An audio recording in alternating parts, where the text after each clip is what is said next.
1.5 crore cash देने पर राजी था पति, ऐन वक्त पर तलाक से मुकरी पत्नी। नाराज सुप्रीम कोर्ट ने 23 साल पुरानी शादी एक झटके में खत्म कर दी।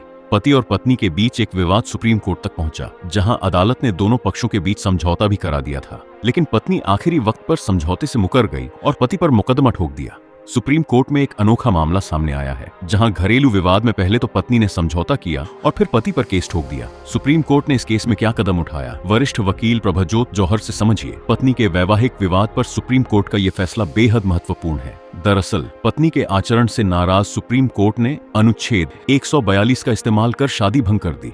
पत्नी के शादी के 23 साल बाद दर्ज कराए गए घरेलू हिंसा के मामले को भी रद्द किया। नाराज सुप्रीम कोर्ट का बड़ा फैसला। पत्नी के समझौते के बाद पलटने पर भी कोर्ट ने सख्ती दिखाई और कहा, ऐसे मामलों में तो भारी जुर्माना लगना चाहिए। भारत के सुप्रीम कोर्ट ने एक अहम फैसले में कहा है कि आपसी सहमति से तलाक के मामले में कोई भी पक्ष अंतिम आदेश से पहले अपनी सहमति वापस ले सकता है, लेकिन अगर दोनों पक्षों के बीच सभी विवादों का पूर्ण और अंतिम समझौता हो चुका है तो उस समझौते से पीछे हटना मंजूर नहीं किया जाएगा। यह टिप्पणी सुप्रीम कोर्ट में जस्टिस राजेश बिंदल और जस्टिस विजय विश्नोई की बेंच ने उस मामले में की, जहां पत्नी ने कोर्ट द्वारा मान्य मध्यस्थता समझौते से पीछे हटने की कोशिश की।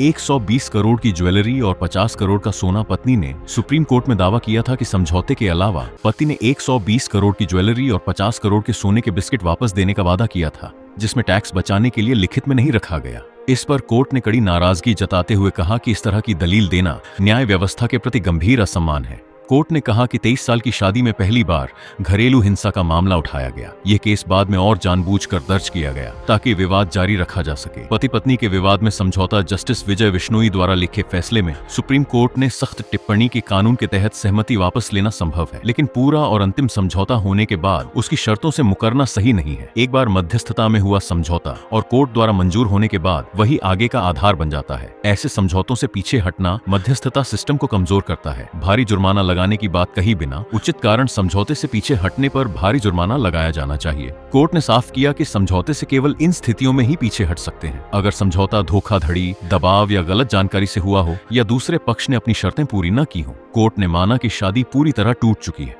संविधान के अनुच्छेद 142 का इस्तेमाल करते हुए तलाक दे दिया और घरेलू हिंसा का केस रद्द कर दिया और पति को बाकी तय रकम देने का आदेश दिया। पति पत्नी की शादी साल 2000 में हुई थी। 2023 में पति ने तलाक की अर्जी दी। मामला फैमिली कोर्ट से मध्यस्थता में गया, जहां दोनों ने आपसी सहमति से तलाक लेने और सभी विवाद खत्म करने पर सहमति दी थी। समझौते के अनुसार पति ने पत्नी को 1.5 करोड़ देने, 14 लाख कार के लिए देने और कुछ ज्वेलरी देने पर सहमति दी थी। पत्नी ने ज्वाइंट बिजनेस अकाउंट से 2.5 करोड़ पति को ट्रांसफर करने की बात मानी थी, लेकिन अंतिम चरण से पहले पत्नी ने तलाक की सहमति वापस ले ली और साथ ही घरेलू हिंसा डीवी एक्ट का केस भी दर्ज कर दिया, जबकि पति ने 75 लाख और 14 लाख रुपए वापस दे दिए।